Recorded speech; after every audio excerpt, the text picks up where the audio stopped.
Alright, et bienvenue à tous à notre live ADS. Aujourd'hui, je suis en solo, vraiment solo, je reçois personne, puis les boys sont en congé. Je vais attendre que le monde se log tranquillement, mais comme que je disais, c'est ça, aujourd'hui c'est du gros Q&A, fait que ça va être questions-réponses. J'ai plusieurs questions qui ont été posées, fait que je vais aborder ces sujets-là, mais ceux qui se connectent à l'instant, il y a un petit groupe qui se connecte.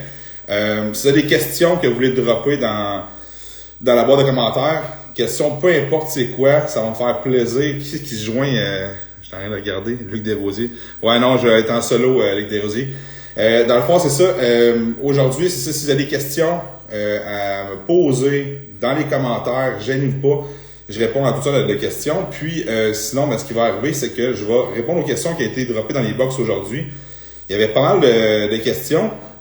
Fait que je vais prendre le temps de remercier tout le monde qui se connecte en ce moment. Fait que j'ai Aguila Canada, j'ai Bourassa, Luc Desrosiers. Salut Joe Desrosiers, Yannick SRT, Gabriel, fait que Philippe, Joe Lessard. Salut Robert, comment ça prep ta prep bientôt là? Non, elle a commencé ta prep, c'est vrai, on a fait tes affaires cette semaine, c'est vrai. La semaine passée aussi. Robert qui va faire sa compétition naturelle.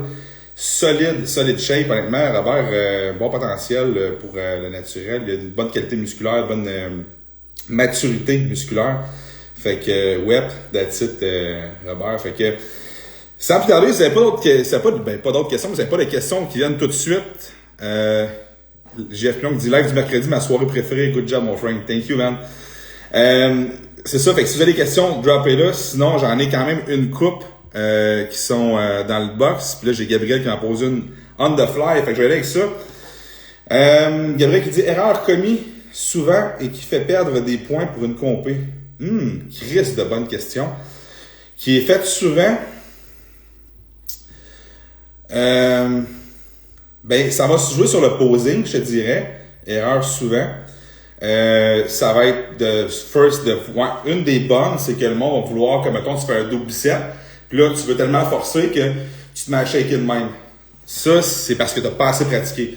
À vrai dire, quand tu fais une pause, tu te dois de savoir la limite de quand que je contracte pour qu'on voit très bien mon muscle et pas trop pour que je me mette à shaker. De toute façon, les pauses sont tellement longues. Tu vas voir si, mettons, tu as une comparaison. Je me souviens, mon premier national en 2016, dans ma tête, j'ai été comme une demi-heure à tenir la même pause. Là. Dans ma tête, c'était ça, la même pause.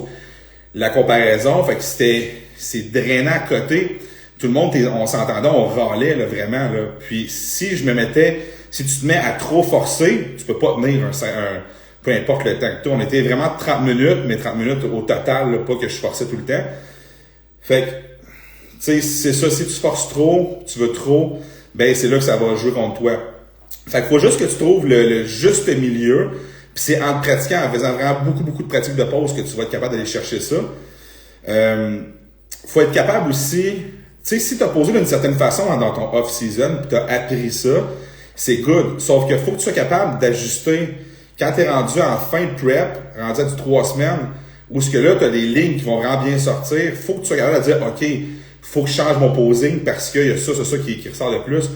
Je l'ai déjà dit, je posais avant toujours de la droite, parce que dans ma tête, c'est mon côté fort. Fait que j'étais meilleur d'un certain sens de ce côté-là. Mais ma jambe de gauche sort beaucoup mieux sur le côté. Elle slice vraiment plus. Fait que là, tout a fallu à ce moment-là que je change mon posing de côté. Fait que je posais de la droite. À 2 weeks out, il a fallu que je commence à poser de la gauche. Mes side chest, side tricep. Fait que ça a changé beaucoup. Fait que faut que tu sois capable de t'ajuster, de regarder, OK, mais qu'est-ce qui me met en valeur le plus? Puis pour finir ta question, qu'est-ce que les gens font, les erreurs communes? Je regarde là parce que je pense, là, mais les autres erreurs communes que je pourrais dire en compétition, ça va être le non-verbal, plus le sourire, le charisme que tu vas avoir. Le monde, quand ils vont arriver sur stage, ils vont juste comme oublier que faut du sourire. C'est fucking pas naturel de sourire sur un stage. Mais si t'as pas l'air de enjoy ta compétition, de enjoy faire ce que tu fais, je veux dire, c'est sûr que là-dessus, par exemple, tu perdras pas nécessairement beaucoup de points, sauf que ça joue quand même dans la tête des juges. Puis une autre erreur qu'on va voir, c'est que le monde, c'est ça, ils vont forcer trop. sourire. Puis une autre erreur, c'est que le monde ne regarderont pas nécessairement. Ils vont regarder à terre. Fait que quand tu regardes à terre, si mettons t'es gêné ou quelque chose la première fois, tu vas regarder plus bas, ben tout va s'en aller comme ça. Fait qu'il faut vraiment que si t'es gêné, regarde plus loin, haut dans la salle. Puis ça va justement, tu vas être comme, tu vas sortir plus. C'est comme que Arnold Schwarzenegger disait, c'est comme, tu sais, de stand proud. Fait que ça ressemble un petit peu à ça au niveau des erreurs les plus communes sur le stage. Mais une des choses que je pourrais dire, c'est que laisse jamais voir au juge que t'es déçu ou que t'es en tabarnak parce que tu te fais tasser ou quoi que ce soit. Faut jamais, jamais, jamais que ça paraisse. Si, admettons, t'es straight middle puis on te tasse puis t'es vraiment sur le côté, faut jamais que ça paraisse. C'est comme de glace, t'es content, tu t'en vas sur le côté. Tu seras en tabarnak backstage, mais sur le stage, faut que tu fasses ton shit, là. C'est vraiment comme, c'est ta place, puis il faut que tu montres que même sur le côté, ben, c'est ta place pareil, puis ça se peut que tu la mettes au milieu.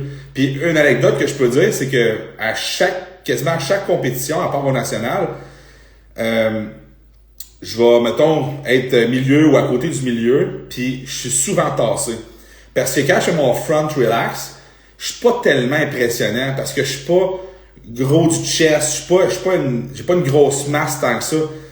Fait que c'est pas là que je gagne des points. Fait qu'on va me tasser. Fait que quand le monde met en comparaison, souvent, on va regarder les front relax, ok, on tasse, puis après ça, ils vont faire les pauses. Je me fais tout le temps tasser. Quasiment tout le temps tasser. Mais si je me dis comme, ah, fuck, est-ce que c'est fini? Ben, c'est fini pour vrai. Mais si je me fais tasser, puis que je suis comme, non, dans le fond, ce qu'ils veulent faire, c'est me comparer. Fait que là, après ça, c'est les side chest. Side chest, c'est une de mes meilleures poses. Fait que là, whoop, tu vas attirer l'attention des jeux. Side tricep, c'est une très bonne pose.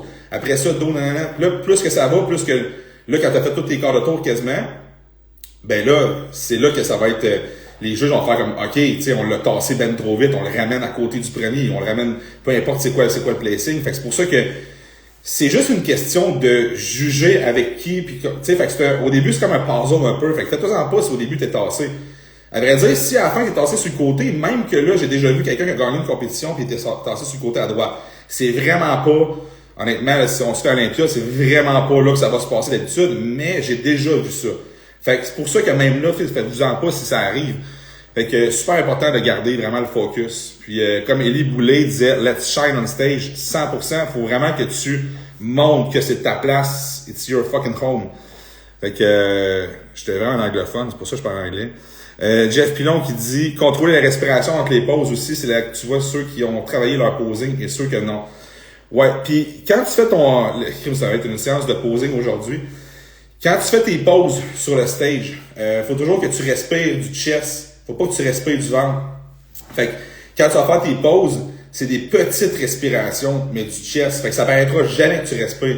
Parce que si je fais comme ça, là, c'est sûr que c'est fuck, là. Tu es en train de montrer ton ventre, puis fait que c'est pas ça qu'on veut voir. On veut montrer que t'as un contrôle. À vrai dire, des pauses, c'est pareil comme si on pose statue. T'es même pas supposé bouger. À part si, mettons, si tu fais un side tricep pour les bodybuilders, side tricep, je conseille toujours de faire ton side tricep, puis tu fais juste tasser un petit peu parce que les jeux sont en avant, mais il y en a qui vont te voir comme trop d'angle.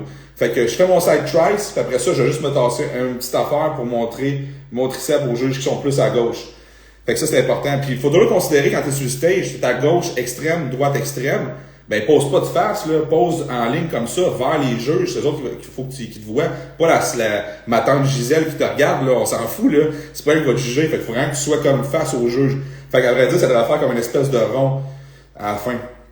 Fait que ça, c'est important. Puis pendant qu'on parle de posing, on va en parler d'autres choses. D'abord, posing, il y a des choses super importantes, c'est que, ben je pense que j'ai parlé dans l'autre live avec Christelle, mais c'est que quand tu poses, je ne sais plus quand, j'ai fait trop de podcasts, je pense. Quand tu poses, si on t'accroche quoi que ce soit, fuck it, là. C'est comme tu te tasses pas, tu te recules surtout pas, là. Faut pas que tu sois coquille sur un stage. Faut que tu sois vraiment comme confiant, puis tu te laisses pas tasser, là. Faut que tu te battes, là. Tu sais, c'est la compétition. Fait que si quelqu'un avance d'un pas, la ligne est là, quelqu'un a avancé d'un pas, avance d'un pas, là. Laisse-toi pas avoir, là. Lui, t'es en train de vous entangler, là. Fait que même chose. Quelqu'un avance, t'avances. Fait que si toi tu décides, si l'autre à côté décide de comme faire quelque chose qui se met en avantage, laisse-les pas faire tout seul. Toi aussi tu y vas. C'est comme fuck man, tu décides de faire ça, ben moi aussi de bord. Puis c'est au jeu, c'est leur responsabilité de faire comme ok les gars, step back, puis tu perdras pas des points pour ça. Mais le gars qui a avancé un petit peu puis que personne ne l'a vu, ben, out and go, tout le monde s'aligne. Fait que là, le problème, c'est qu'il faut vraiment que tu sois comme à l'écoute de, au côté, qu'est-ce qui se passe. Fait que entre vos pauses, entre les pauses, c'est important de pas juste comme regarder en avant puis rien faire. C'est que non. T'es en compétition, là. T'es pas en compétition comme toi-même tout seul, là. Là, oui, bodybuilding, c'est, on va avoir la meilleure shape, on se bat contre nous autres pour être le meilleur, mais sur le stage, tu te bats contre des gars à côté ou des filles à côté. C'est important que tu aies l'horizon, que tu te fasses moquer. Eux autres sont là, parfait, c'est good, j'ai de ma pause. Fait que si, même chose, si tu es sur le stage puis tu es en train de toujours hit ta pause, là, vraiment, tout le temps quand ils disent l'affaire, tac de même, il y a un avantage puis un désavantage. Si tu hit ta pause on the spot, le monde va faire comme fuck et sharp. Mais il faut que ta pause quand tu hit, c'est comme tu la homes. Mais si toi, quand tu vas faire ta pause, mettons, je dis un side chest, t'as une Christie de side chest, là, dans le fond, ta legs, ton hams y pend, puis c'est ça coche, ben, prends ton temps, monte ta jambe. Là, monte au juge ta jambe, puis après ça, tu prends ton temps pour hit ton side chest. Mais si, admettons, ton side chest, qui est de la merde, là, tu sais, c'est comme, dépêche-toi, hit-le, paf, ils vont te regarder, ils vont regarder les autres. Même chose, moi, mon dos, c'est pas nécessairement comme quand que je fais si je ferais des trucs pour faire entre mon dos, ma pause, c'est pas là que je vais gagner des points. Fait que c'était mon avantage de hit tout de suite ma pause de mon dos. Mon dos, il est bon, mais pas genre malade si je fais plein d'affaires, comme il y en a qui vont prendre leur temps, plein d'affaires. Mais moi, ça me sert à rien. Fait que c'est de penser à toi, est-ce que tu as un avantage de prendre ton temps pour montrer quelque chose? Fait que là, tu regardes les gars côté, est-ce que eux autres, ils prennent leur temps ou pas? Parce que s'ils prennent vraiment leur temps, prends quand même ton temps, parce que ça se peut que tu tiennes longtemps aussi. Tu sais, des fois, on va le voir, les gars, ils se préparent, puis à un moment donné, les juges vont dire, OK, les gars, hit la pause. Ça, on le voit ça plus chez les pros. Parce que le monde prenne leur temps, puis les gars se regardent aussi, comme, tu hit ta pause, l'as-tu fait? Non, ben, Chris, j'attends, moi, tout. Parce que si tu hit ta pause, t'attends 30 secondes de plus que l'autre, j'exagère, ben, tu t'épuises plus que l'autre. Fait que c'est sûr que c'est important quand même de gager ça. Fait qu'il faut avoir une genre de stratégie quand même par rapport à ça. Fait que de rester ouvert puis de regarder au côté qu'est-ce qui se passe. Fait que, wow, c'était vraiment un live sur le posing aujourd'hui. Je sais pas s'il y a d'autres questions sur le posing, là, mais j'étais parti dans mon élan. Elie Boulet qui dit, on travaille assez fort pour ça, aussi bien enjoy jusqu'au bout. Ben oui, certainement. Dans le fond, tu sais, quand t'es sur le stage, tu démontres le travail que t'as fait. Fait qu'il faut que tu sois proud de ça, puis il faut que les autres le voient, tu sais, c'est la confiance quand même. Tu sais, si t'arrives sur un stage, puis t'es comme ça, puis tu poses, puis ben c'est sûr que t'as pas l'air d'avoir travaillé fort, d'être fier de le montrer. Fait que c'est ça. Brennan Field qui dit solide le CEF, je sais pas trop ce que c'est. Solide le segment sur le posing, ouais, ben ça me fait plaisir. Ben, si y a d'autres questions, on pourrait go for it, là, ça me fait plaisir. J'ai plein d'autres questions dans le box, mais c'est toujours quelque chose que j'adore, le posing. Tu sais, j'ai changé tout mon posing pour l'année passée à ma compétition, pour le Nord-Américain, ben, le national aussi. Mais ça, justement, ça m'a fait apprendre beaucoup de choses. C'est que je pensais que j'étais bon. Puis là, j'étais avec mon coach qui est Khaled, puis il m'a vraiment tout changé mes poses. Plein de tweaks que j'ai apportés. Chaque pose, on a apporté un tweak. Puis quand je suis arrivé sur le stage, j'étais tellement focus sur mon posing, mes poses, mes poses, j'ai oublié que je compétitionnais contre d'autres mondes. Fait que c'est pour ça qu'aujourd'hui, je suis capable de vous dire, t'es pas tout seul sur un stage. Il y a d'autres mondes, il faut que tu fights contre eux autres. Fait que laissez-moi vous dire, quand je suis arrivé au national, j'ai fait tabarnak, c'est pas vrai que ça va se reproduire 2 fois. Je veux ma compétition, je veux la gagner. Fait que faut que tu te battes contre du monde. Pas de juste penser, OK, je suis correct, je fais-tu comme ça? Non. Faut que tu y penses, mais il faut que tu regardes au côté aussi. Parce que les gars, ils avaient tout avancé de 2-3 pas. Je me suis fait hard-angler à côté. J'étais en arrière d'eux autres, j'étais dans l'ombre. Fait que c'est sûr que tu perds des points. Tu perds pas des points, à vrai dire, t'en gagnes juste pas, puis les autres en gagnent. Fait que il est là le problème. Fait que Jeff Pilon qui dit la routine est tellement importante aussi, la présentation individuelle est là, et c'est là que tu exprimes ton travail les derniers mois. La routine, dans le fond, est pas jugée. T'as toujours, quand t'arrives, ton 30 secondes de posing, ou ce que c'est freestyle sur peu importe la musique qu'ils vont mettre. Puis c'était drôle parce que cette année, au national, ils ont mis ma musique de ma routine de 60 secondes. C'est 60 secondes à peu près, 90 secondes. Fait que moi, j'étais arrivé mon 30 secondes, j'étais habitué, j'arrive mon 30 secondes, c'est ma musique de routine qui passe. Je fais, ben voyons donc, ils ont-tu changé le setup, esti? Faut-tu que je fasse ma routine de pause-là? Là, j'étais fort.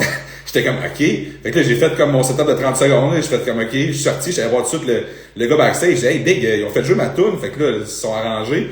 Mais, c'est ça. Fait que dans le fond, Quand tu commences à ton 30 secondes de pause libre qu'ils appellent, puis là, c'est de monter tous tes avantages, toutes tes meilleures pauses. Mais c'est pas, tu sais, si mettons ton dos est faible, il faut que tu le montes pareil. Parce que si tu montes pas ton dos, ils vont faire comme bon, ben, Chris, ton dos est vraiment faible, tu perds des points par rapport à ça. Fait que ton 30 secondes, quand tu vas là, c'est sur peu importe la musique, puis là, tu fais vraiment tes pauses. Ça, c'est jugé. Après ça, t'as le préjugement. Puis à la finale, d'habitude, c'est le top 5 qui vont faire leur routine. Là, tu fais ta routine, mais celle-là n'est pas jugée. La seule affaire, c'est que à l'Arnold, c'est jugé. Il va y avoir une partie qui est jugée. Puis je suis quand même toujours dans l'optique de dire que, tu sais, si tu t'en vas de chase ta carte de pro, puis que ton posing est sa coche, ta shape est sa coche, puis que c'est vraiment le serré entre un autre gars, puis que toi, tu poses super bien, ta routine c'est fluide, puis tu poses comme un pro, mais que l'autre, sa routine, il s'en est collissé, il fait pas grand-chose, il pose pas super bien, ben je sais pas, là, mais dans la tête des jeux, c'est sûr qu'on est tous des humains, puis on est influencés par ce qu'on voit. Pas mal sûr que le gars qui fait sa routine, sa coche, il va avoir un avantage dessus, puis on va avoir plus l'œil sur ce gars-là. Fait que c'est pour ça que les routines, avec l'arrivée du classique physique, ça a beaucoup changé, parce qu'avant, les routines, c'était de la style marde, pour vrai. Il y avait du monde qui arrivait, j'ai mis une toune, j'ai pas pratiqué. J'entendais ça backstage, comme, ben voyons donc, c'ti. Le monde va voir un show. Tu sais, le monde paye le même prix et plus cher qu'un show d'humour que tu aurais du fun à côté. Puis il paye le même prix pour venir voir un show de bodybuilding, mais toi, t'as pas pratiqué ta routine. Je trouve que c'est un manque de respect envers l'audience qui est là, qui ont payé pour, à vrai dire, venir te voir. Tu te dois de pratiquer, tu te dois d'arriver avec une routine qui est quand même sa coche. Tu peux pas arriver puis dire que tu es un bodybuilder puis t'as pas pratiqué ta routine puis que tu sais pas nécessairement quoi faire sur le stage. J'ai déjà vu un gars sur le stage qui regardait dans les airs puis il y a une pause ou genre 4 muscles musculaires de suite. Tu me montres quoi big avec des muscles musculaires? Je veux dire, je l'ai vu tantôt dans ton préjugement. Montre-moi quelque chose. Si, mettons, t'es pas si bon que ça dans le posing, prends-toi une toune où ce que tu vas avoir des fits, quelque chose qui va aller chercher. Si t'es capable d'aller chercher de l'émotion dans le public en posant, t'as gagné on the spot, là. Puis ça, c'est dur à faire. Puis Terence Ruffin, justement, dans son arrivée dans le classique physique, il est venu chambouler vraiment ça. Puis c'est ça qui est beau à voir parce que maintenant, même dans la Open, tu vois le monde qui se force pour faire des routines. Avant, Jay Cutler, là, pas de routine vraiment, là, ça arrivait. Ronnie Coleman, ça arrivait de même. Il faisait des pauses. Oui, il a fait la split, par exemple, ça, je dois l'avouer. Puis si on recule avant ça, là, les routines étaient belles. Mais dans les années 2005 à peu près, là, c'était pas top les routines de Open. Puis là, le classique est arrivé. Puis là, dans les amateurs, tout le monde a commencé à faire vraiment des routines. À l'extrême, des fois, il y en a trop, genre trop de flafla. Mais j'aime quasiment mieux voir trop de flafla. Puis que le gars, il s'est pratiqué, que de voir un gars qui arrive, puis il va pratiquer, puis il fait fuck all. Tu sais, à un moment donné, c'est sûr qu'il y a la balance des deux. Dans ma perception du bodybuilding puis de la routine, je trouve ça un peu contradictoire de faire trop de flafla puis trop d'affaires. Je veux dire, oui, il y a une partie qu'on regarde Arnold Schwarzenegger, il se pratiquait, il faisait du ballet avec une fille pour se pratiquer à avoir son flow, mais sur le stage, ça ressemblait pas à ça. Il faut, je trouve, qu'on garde quand même l'aspect masculin bodybuilder sur le stage, puis amener de l'art. Pas genre trop de flafla puis que ça ait l'air comme ouais, il est en train de faire du ballet, de la danse, on ne sait pas trop. Ça reste, c'est du bodybuilding. Ça, c'est mon opinion. Puis tant mieux s'il y en a qui font d'autres choses puis qui apprécient ça puis que ça va chercher une autre audience. Moi, c'est mon opinion. Ça reste bodybuilding. Il faut quand même ce feeling-là que c'est vraiment c'est du bodybuilding et non comme de la danse. En tout cas, c'est mon point de vue. Jeff Pilon qui dit j'en avais toujours intéressant. Sam Martel qui dit toujours intéressant à t'écouter. Un vrai passionné. As-tu un truc pour flexer la fesse en side chest? Un truc, à vrai dire, ben, faut que tu flexes ta fesse parce que si tu flexes ton ischio dans ton side chest, ton ischio va rentrer par en dedans puis va avoir l'air plus petit. Pour flexer ta fesse, ok, le truc que je vais te donner, c'est que si t'es sur quand tu fais ton side chest, il faut que ton poids soit beaucoup plus sur ta jambe qui est pas vers les juges. C'est ta jambe en arrière qui est ton poids. Ta jambe d'en avant, c'est un appui pour l'équilibre beaucoup plus que d'autres choses. Puis c'est pour ça que c'est facile de flexer sa fesse automatiquement soi-même en faisant juste un petit appui pour aller chercher les fibres de ton quad puis contracter ton fessier. Mais si tu mets tout ton poids sur la jambe de gauche, tu vas contracter beaucoup plus ton quad puis tu vas avoir la misère à mettre l'emphase sur ton fessier. Ce serait le truc que je te donnerais. Fait que c'est vraiment de savoir qu'est-ce que tu dois... Tu Tu sais, dans le posing, là, c'est pas compliqué. Si on appelle ça un side chest, c'est quoi qu'on montre? C'est pas ton bras qu'on montre, c'est ton chest. Si on appelle ça un side tricep, on va montrer ton tricep. Mais là, après ça, c'est de tweaker qu'est-ce que les juges veulent voir. Fait qu'il faut toujours que chaque pose que tu hits, faut que tu saches, j'ai hit cette pose-là, pourquoi? Fait que c'est pour ça que quand tu vas poser, ben, il va falloir que tu te filmes puis que tu te dises, OK, je vais à la place des juges, là, c'est quoi que je vois? Je suis en train, parce que, tu sais, je vois du monde qui font un side chest puis ils vont être genre de même, là, puis ils vont flexer de même. Mais c'est pas ton bras que je veux voir, c'est ton side chest. Fait que là, c'est là que c'est important de penser à, faut que je sorte mon chest, faut que je me tourne, faut que j'amène ça, ce visuel-là. C'est pas mon bras qui va le voir. Oui, le bras est dans le chemin, mais il a été fait, on appelle ça un side chest pour montrer le chest. Je sais pas si ça répond à ta question pour le fessier. Attends un peu, là, je suis rendu. Ruffin, c'est malade, j'adore le voir sur le stage, Jeff Pilon qui dit. Pour vrai, je me suis inspiré beaucoup dans le passé de mes routines, je m'inspirais de. Hey, je vais déformer son nom, c'est Haidetali Yamagishi. C'est un gars qui est dans les 2-12, posait un peu style arts martiaux. Puis vu que je suis issu des arts martiaux, je posais un peu comme lui. Je me posais pas comme lui, mais je m'inspirais beaucoup de lui. Puis après ça, quand Terrence est arrivé, ben, je m'inspire beaucoup de Terrence Ruffin. Parce que les transitions qu'il fait, c'est malade. La seule chose, c'est que dans une routine, moi j'ai ce thinking-là, si un pro va faire un type de routine, faut jamais que tu reproduises ces routines parce que c'est ta signature, c'est pas la signature de quelqu'un d'autre que tu veux mettre. Moi, c'est mon thinking. C'est que si je vois quelque chose que je trouve malade, je vais comme, OK, cette pose-là, je peux la hit, cette transition-là, je peux la hit, mais jamais que je vais faire plusieurs choses qu'une personne a faites dans une routine puis l'intégrer dans ma routine. Je vais en prendre un peu de chaque personne, puis là, je vais bâtir ma routine avec ça. Fait que quand tu prends une routine, à vrai dire, puis comment que je le donne à mes clients aussi, c'est que je vais dire, regarde les routines qui ont été faites sur YouTube, choisis-moi des poses que tu trouves vraiment malades, que tu voudrais faire, que tu aimes. Puis après ça, je les fais faire aux clients, puis je regarde, cette pose-là est vraiment pas pour toi, on la met pas. Cette pose-là, oui, c'est bon, on la met. Puis après ça, on va bâtir une routine à travers ça. Fait que c'est comme ça que tu devrais t'inspirer pour faire une routine, et non prendre une partie de routine puis l'intégrer. Ça, c'est du plagiat, puis moi, j'aime pas ça. À moins que tu es un pro, puis tu veux faire un hommage à un pro. Comme qu'on a vu au Arnold Classic. Samson Dauda a fait la routine de Foie Labiade, qui était comme une de mes plus belles routines que j'ai vues ever dans la Arnold, je sais pas quelle année, là, je pense 2015. Il a refait la même routine, ça se fait pareil, mais 95% pareil. C'est comme un hommage à quelqu'un d'autre. Ça, c'est pas pareil. Mais un amateur qui fait la même routine qu'un pro, je trouve que c'est comme, non, même t'es pas à la même place, tu devrais pas faire ça. Alors, ça, c'est vraiment mon thinking. Après ça, j'ai ramené la routine de Samson aussi au Arnold cette année. Ah, ben oui, ben c'est ça, je viens d'en parler. C'est, à vrai dire, c'était inspiré 100% de, ben, je dis 95, de Foie Labiale. Puis moi, Foie Labiale, cette routine-là, je l'ai regardée, je sais pas combien de fois, c'est dans mes plus belles routines que j'ai vues ever, parce que ça reste bodybuilding. Le timing, tout avec la toune, c'était fou raide. Fait que, si vous voulez aller voir, je pense que c'est vraiment 2015. Arnold Classic 2015, Foie Labiale, vous allez voir, c'est la même. C'est Martel qui dit, oui, je te comprends. Je sais pas par rapport à quoi, mais, moi aussi, d'abord, j'adore. Sarah qui dit, side chest, c'est la meilleure pose. Ouais. Ben, Sarah, dans le fond, Moss Muscular, c'est pas mauvais. J'ai fait faire du posing à ma blonde. J'ai fait faire du front lat spread. Il sortait super bien, Sarah. C'est Martel qui dit, mais tu sais comme moi qu'aujourd'hui, il faut être beau de partout pour montrer le maximum. Merci du conseil. Oui, mais c'est pas juste aujourd'hui, ça a toujours été. À vrai dire, si tu veux performer dans le bodybuilding, c'est le reach de la perfection.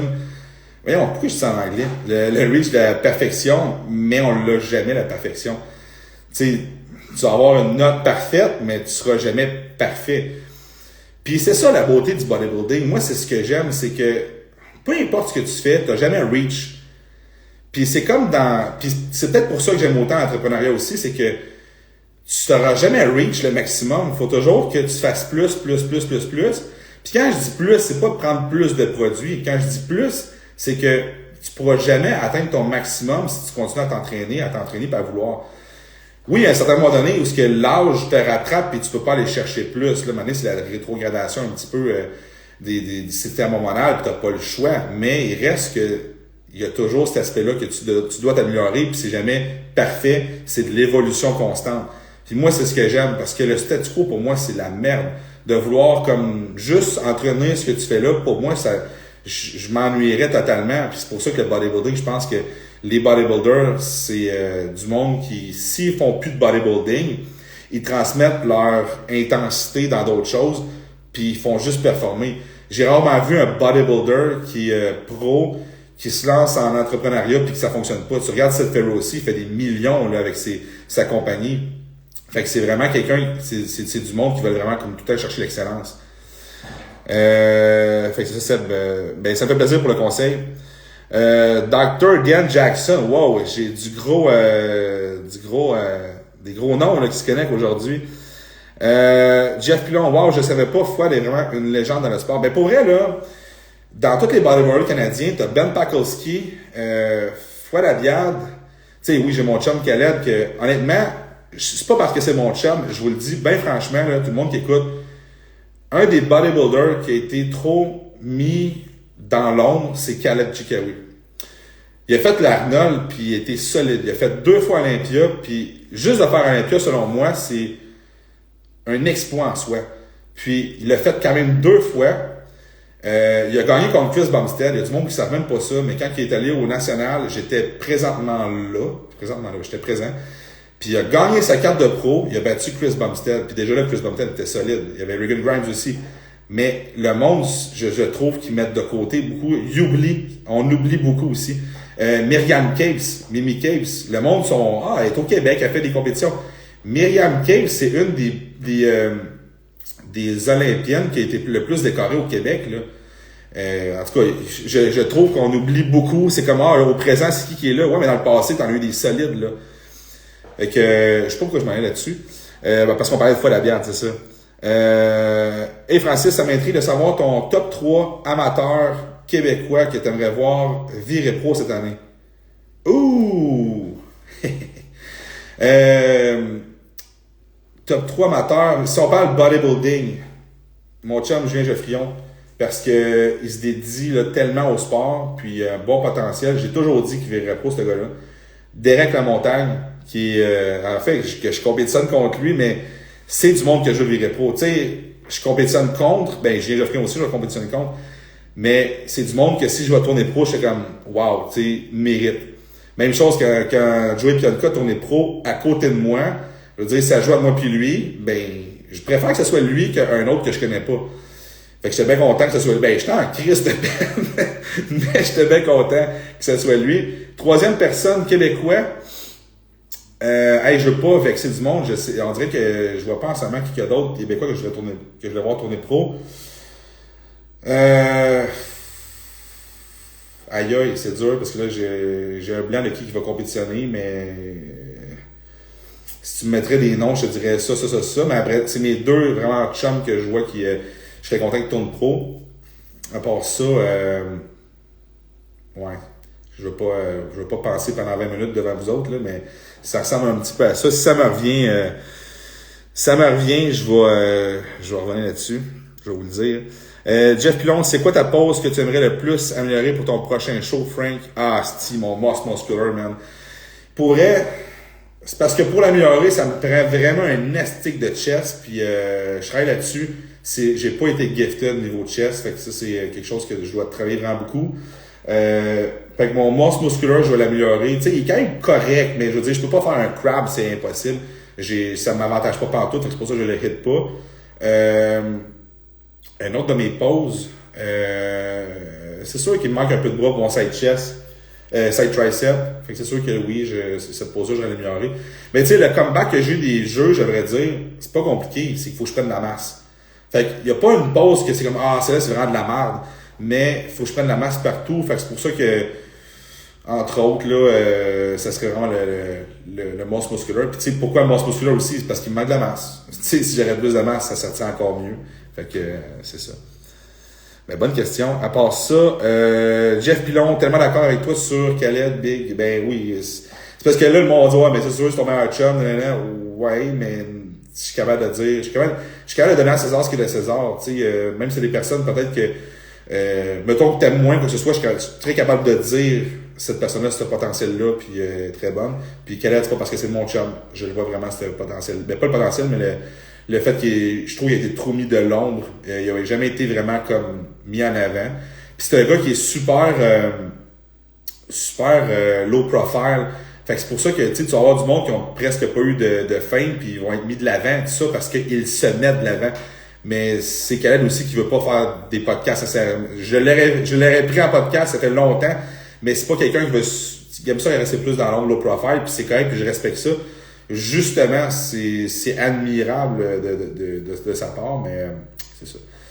C'est un coach qui dit par rapport à sûrement par rapport à mon top 3 québécois.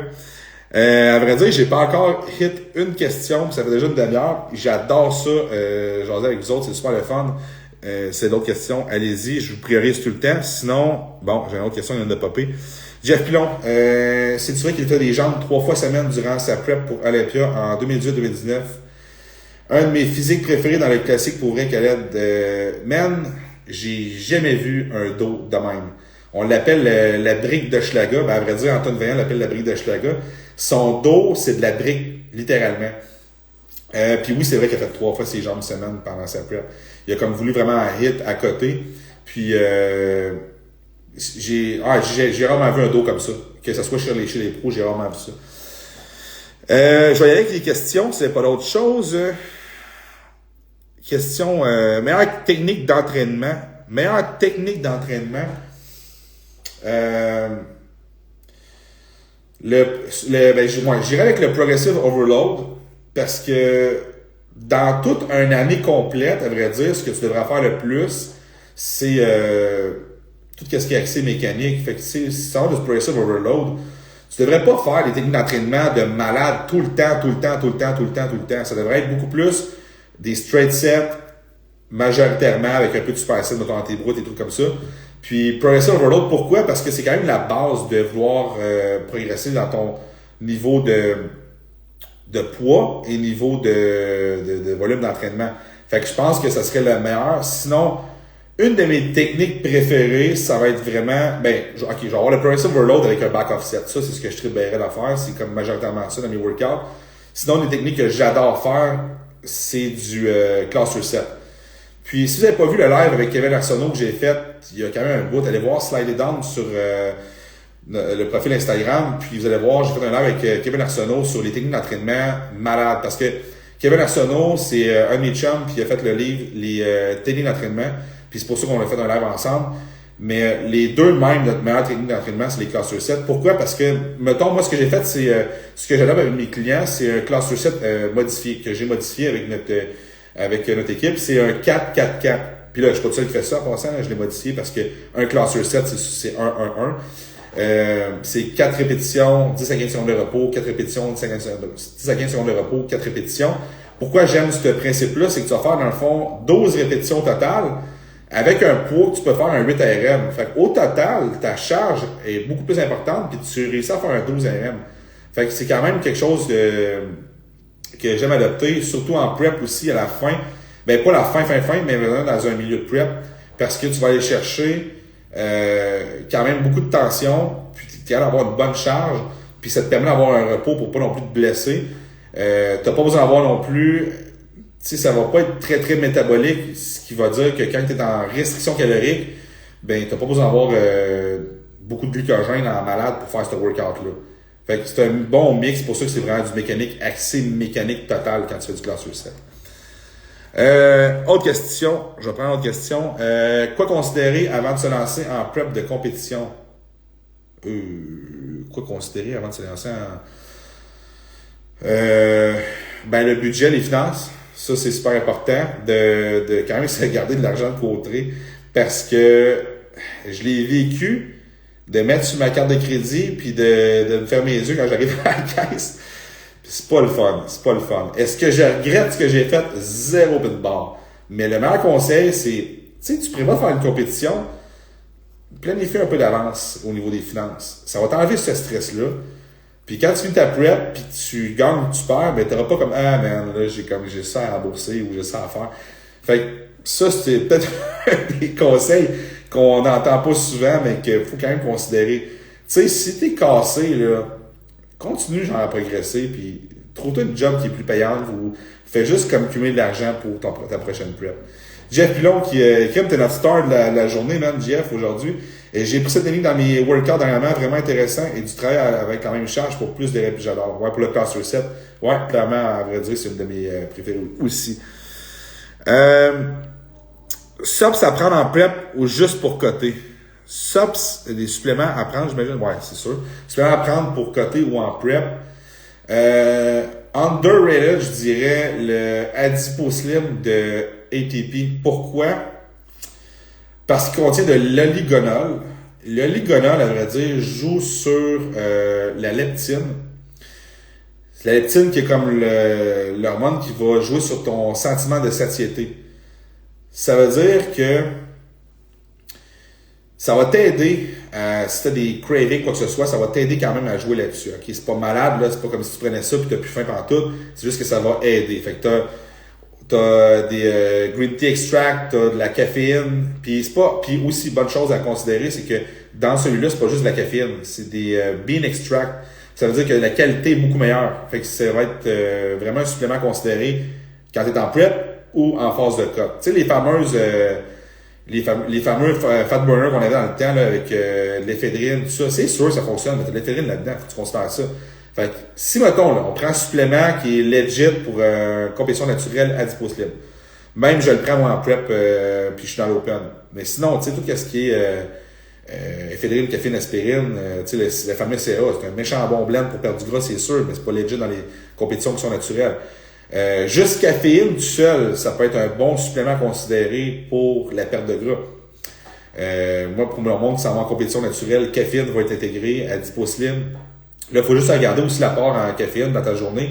Faut pas non plus monter ça trop haut. Mais quand tu es en prep, ben c'est sûr que ça va augmenter un petit peu plus les niveaux de caféine. À part ça, j'ai Premium Phil qui dit combien coûte une prep estimation en moyenne? Holy shit! Ça, big! Eh boy, des fois ça peut coûter vraiment cher. Des fois, ben, c'est ça. Si t'es en. Mettons que ok, on va prendre quelqu'un naturel, ça coûte beaucoup moins cher. Parce qu'il y a des super suppléments qu'il faut que tu considères, puis là, ça dépend de ce que tu veux faire ou pas. Prends en compétition, quelqu'un naturel, combien ça va coûter? Faut que tu penses à, bon, j'ai mon tanning à payer, 100$, 150$. Maquillage pour les filles. Puis les gars, faites pas de maquillage, c'est pour vrai, là. Absolute Touch, je m'aimera pas, là, mais pas vrai. Maquillage pour les filles. Même si tu me dis, ouais, mais moi, je suis men's physique, puis on m'a dit que je fais du maquillage. Pour vrai, je trouve pas que ça fit, là. T'es-tu un gars sur un stage? En tout cas, ça c'est mon appréciation personnelle, là. Je veux dire, on va te voir, là, tu sais, même si tu as du tanning, là, pourquoi dans bodybuilding, on met pas de maquillage, puis quand même physique, on mettrait du maquillage? Moi, je trouve pas ça à sa place. Ça c'est mon opinion. Fait, en tout cas, bref. Tanning pour les filles, pour les gars, les filles. Maquillage pour les filles. Les cheveux pour les filles, tu sais, peut-être un 150$, maquillage 100$. Tanning est toujours 150$ à peu près. Après ça, inscription 100$ pour une catégorie, par catégorie. Inscription en compétition, pas en compétition, inscription pour la fédération 150$ par année. Après ça, faut que tu considères, mettons, l'hôtel, 200$. Après ça, les filles maillot va coûter quand même cher, ça part à partir de 300$ à peu près. Ça peut monter assez facilement. Pour un gars maillot, 50$, big, tout est fait. Après ça, ben là, tu vas avoir niveau naturel, tu vas avoir, calcule tes suppléments, t'as pas avoir 10 millions de suppléments. Il y a déjà un gars qui est venu me voir, là, je pense qu'il y avait aucun supplément qu'il prenait pas. C'est comme, t'as pas besoin d'avoir plein d'affaires, là. C'est pas parce que t'es naturel qu'il faut que tu te jettes dans tous les suppléments qui existent, là. Prends ce que t'as besoin d'attitude, là.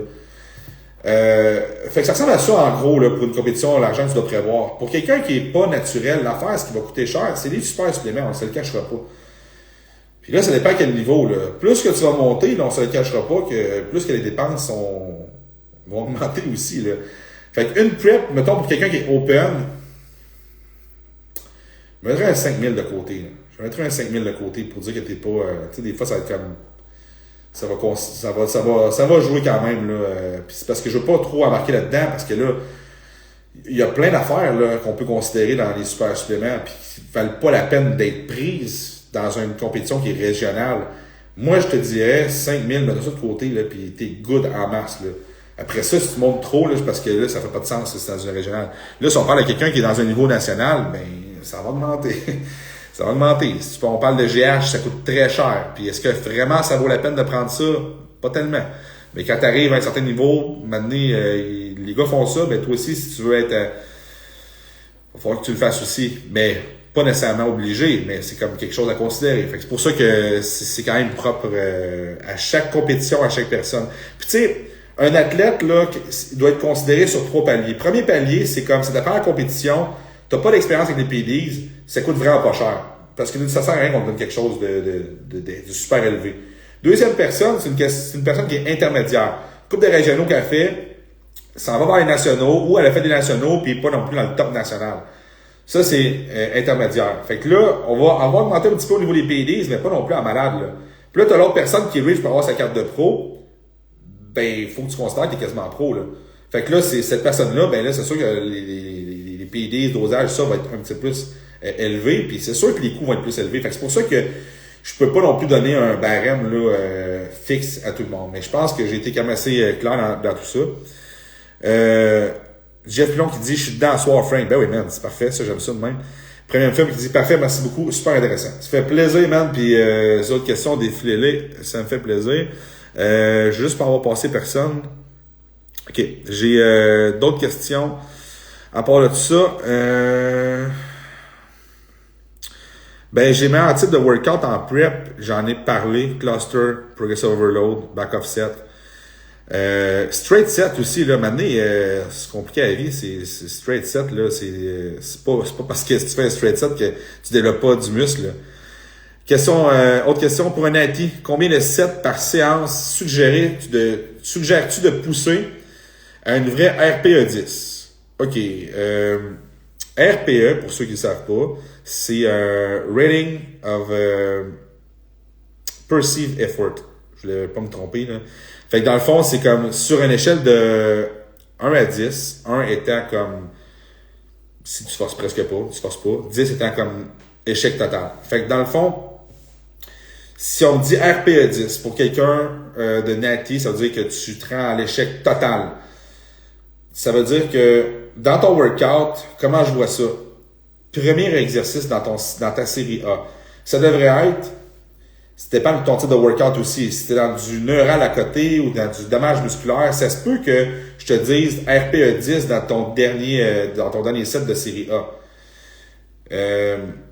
Au total, si, mettons, on prend un workout de type mécanique, mettons, qui fait pas la majorité de ton année, série A, je te dirais, tu t'en vas pas du RPE 10, tu t'en vas du RPE 8-9. Après ça, dans ta série B, là, tu donnes le gaz au fond, RPE 10. Après ça, tu t'en vas dans ta série C, RPE 10 encore, parce que tu t'en vas faire de l'échec musculaire. Puis dans tes séries, mettons que tu as D1, D2 dans un super set avec peut-être un autre groupe musculaire. Là, si tu tapes encore sur un groupe musculaire que tu as travaillé dans tes séries ABC, RPE 10 encore, dans le sens que je veux t'aller chercher la fatigue musculaire. Fait que si tu as après ça d'autres groupes musculaires que tu rends dans ton training, là, t'es pas à RPE 10. Là, tu retombes dans du, mettons qu'on travaille les épaules, là, tu vas retomber dans du RPE 8 peut-être. Puis là, si tu vas faire un super set de bras, ben là, c'est considéré c'est lequel que tu veux prioriser comme exercice, c'est lequel ton compound. Fait que là, j'irai dans du RPE 8 puis dans la fatigue musculaire après ça. Mais je priorise toujours, mettons que je fais un pull D, un push D, c'est-à-dire, ben ça va être peut-être mon double bench press où ce que je vais être RPE 10. Après ça, je descends fatigue musculaire, c'est sûr que je vais RPE 10.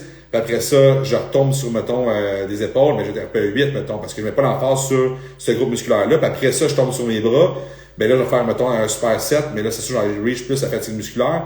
Puis est-ce que dans mon split training, c'est vraiment l'avantage de, est-ce que je vais mettre vraiment du RPE 10 dans du bras? Je suis fatigué à maudit. Je vais reach la fatigue musculaire quand même, c'est sûr, mais c'est pas là que je vais top vraiment le maximum. Je vais mettre l'accent vraiment sur mon chest. Fait que c'est un petit peu ça, comment est-ce que ton training devrait être split dans ta journée. Moi, je pense pas que j'oublie d'autres choses non plus. Après ça, on a parlé de Natty. Après ça, comment placer sa plate quand on fait un back extension à bout de bras ou en hog? J'aime ça. Ben, j'aime ça, vrai, parce que quand on fait un back extension, si tu le fais pour ton fessier, il faut vraiment que le monde comprenne pas cette réaction-là, mais il faut vraiment que tu arrondisses ton dos. Ce qui est contraire au thing de dire, hey, tu fais le dos droit quand tu fais un exercice. Non, quand tu fais ça, tu vas enlever la tension sur le bas de ton dos. Il faut que tu arrondisses ton dos. Donc, ta plate, si tu la colles vers toi, puis que ça t'aide à arrondir, correct. Sauf que la majorité du monde, ce que je vois, c'est qu'ils vont coller la plate, puis ça fait ça même. Colle la plate.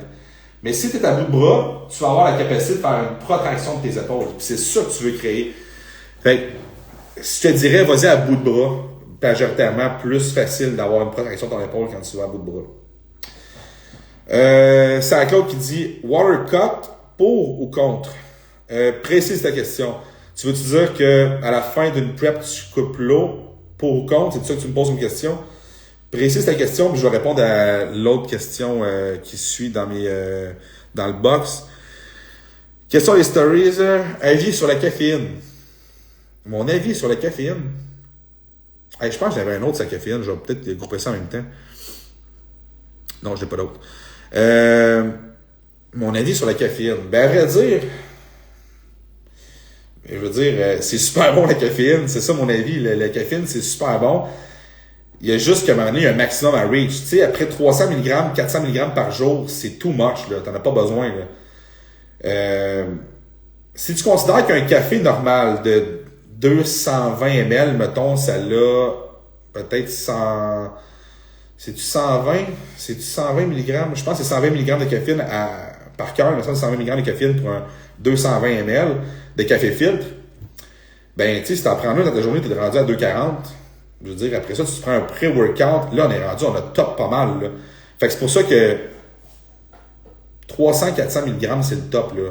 Va pas plus que ça sert à rien. C'est vasoconstricteur. Ça veut dire que ça va rétrécir tes vaisseaux sanguins quand tu vas t'entraîner. Fait que c'est pas mieux. Fait qu'un pré-workout qui a plein de stimulants, si t'as topé un 400 mg, là, tu sais, ça sert à rien ton workout, là. Puis en plus, tu prends un café dans ta journée pour te réveiller, c'est pas bon, là.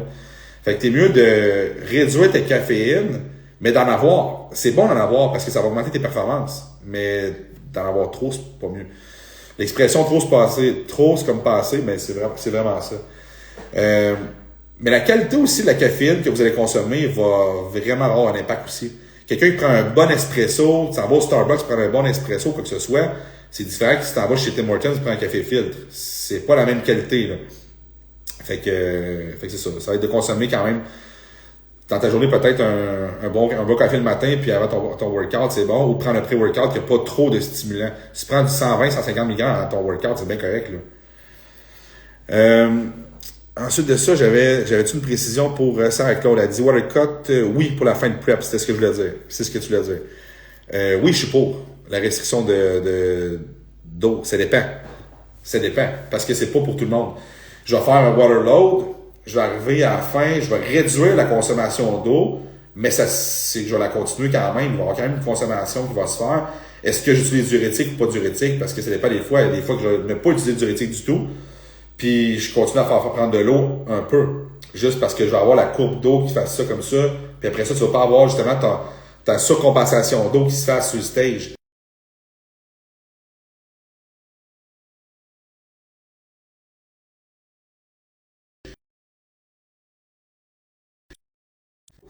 J'ai eu PS qui m'appelait en même temps. Je sais pas c'était quoi, mais... fait que c'est ça. Restriction d'eau à la fin, oui. Mais pas nécessairement tout couper, puis en plus de diurétique, ça dépend de chaque personne comment est-ce que tu vas réagir. Fait que c'est une question, c'est une réponse plate que je vais te donner vraiment, mais c'est vraiment sur le coup, je vais voir la personne, je vais voir le physique, est-ce qu'on a besoin de couper, pas de couper, mais de prendre des diurétiques? Non, ben on n'en prend pas. Parce que c'est un couteau à deux tranchants tout le temps diurétique, puis couper de l'eau à 100%, c'est pas mieux non plus. Peut-être je vais bailler, c'était mieux de prendre du potassium, puis qu'on se prendre de l'eau. Là, je vais donner un gros tips, là. Jérémy Beneza qui dit salut Jérémy en passant. Logan Franklin, tu le vois où si on parle de placement? Tu le vois où si on parle de placement? Hey, ça, c'est une grosse question. Ben, c'est une question qui est pas évidente à... Il est bon. Il est bon, mais j'ai quand même vu Chris Bumstead, j'ai quand même vu Terrence Trefan, selon moi, qui a été comme un peu trop mis de côté. T'as-tu dit Raphaël qui est là? Je veux dire, non, je pense pas qu'il va être qu'il va battre nécessairement les gars qui sont dans le top 5, mais je le vois dans un top 10. Dans un top 10 olympique, ça c'est sûr.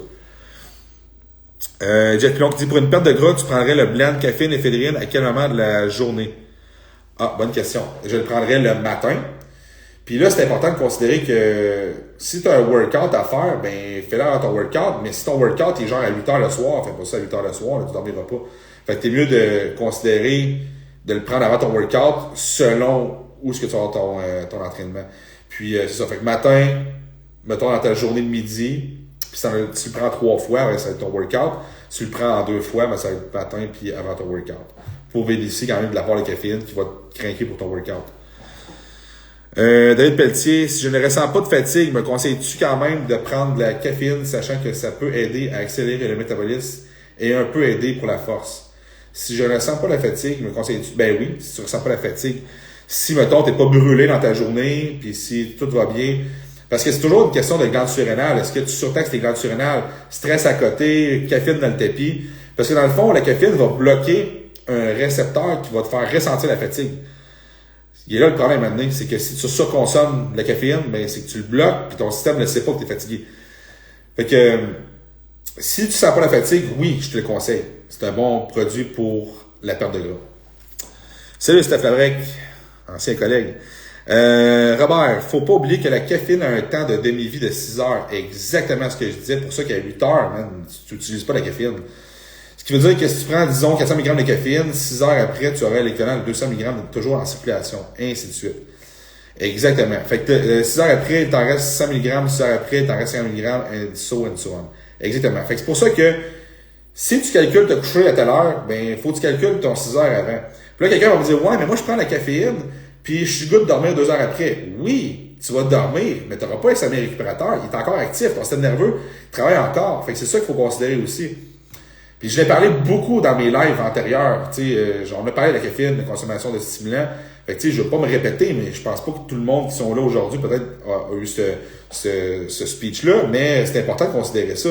Oui, tu dors, mais est-ce que c'est un sommeil récupérateur que tu as? I don't think so. Parce que j'ai déjà eu cette pensée-là. Je travaillais jour au soir, nuit, le gym, tout ça, caféine qui roulait en côté dans le tapis, puis j'en ai fait un podcast là-dessus.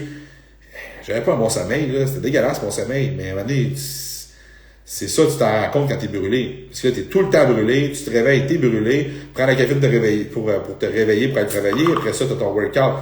Tu te dis, bon, ben, je vais me prendre un stimulant pour aller faire mon workout. Après ça, tu t'en vas travailler de nuit. Là, tu reprends l'autre café parce que t'es brûlé. Et à un moment donné, ça finit plus, là. Fait que c'est juste de considérer qu'est-ce que tu veux. Tu veux performer au gym? OK? Ben, arrange-toi pour performer au gym. Ça veut dire que, va falloir que t'accentues la caféine à quel moment, puis tu te couches à quel moment, il va falloir que tu y penses aussi quand tu vas l'utiliser. Steph qui dit yes sir, yes mon gars. Fait que à part ça, question on a avis sur la caféine on l'a passé. J'avais une question avant ta approche sur la balance sodium-potassium. À vrai dire, Big, je sais pas qui a posé la question, j'ai pas comme la petite personne, mais la petite personne, je sais pas. Je joue juste pas avec ça. Sodium-potassium, je joue juste pas avec ça. Tu sais, plus que tu joues avec de paramètres, plus que ça va fort up, là. Le moins de paramètres que tu joues, mieux que c'est. Fait que j'imagine que tu me parlais de sodium-potassium pour la fin de ta prep. Le sodium, là, fais juste le continuer, puis tu slow down un peu, mais tu commences pas à jouer en malade.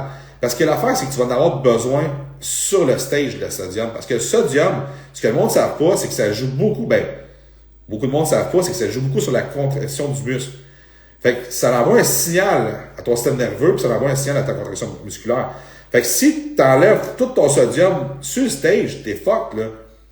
Si vous regardez ce qu'on fait backstage avec nos clients, vous allez comprendre que le sodium est fucking important. Puis oui, mais je vais dire, il ne faut pas toucher avec trop de paramètres, sodium-potassium. Potassium, je vais jouer un peu si j'utilise pas de diurétique. Mais là, je ne vais pas tout dire non plus, mais potassium, quand même important si tu veux faire une déshydratation, continuer à boire de l'eau, puis pas jouer sur trop de paramètres. Je vais peut-être intégrer un petit peu de potassium là-dedans parce que c'est quand même un outil intéressant pour une personne qui est naturelle.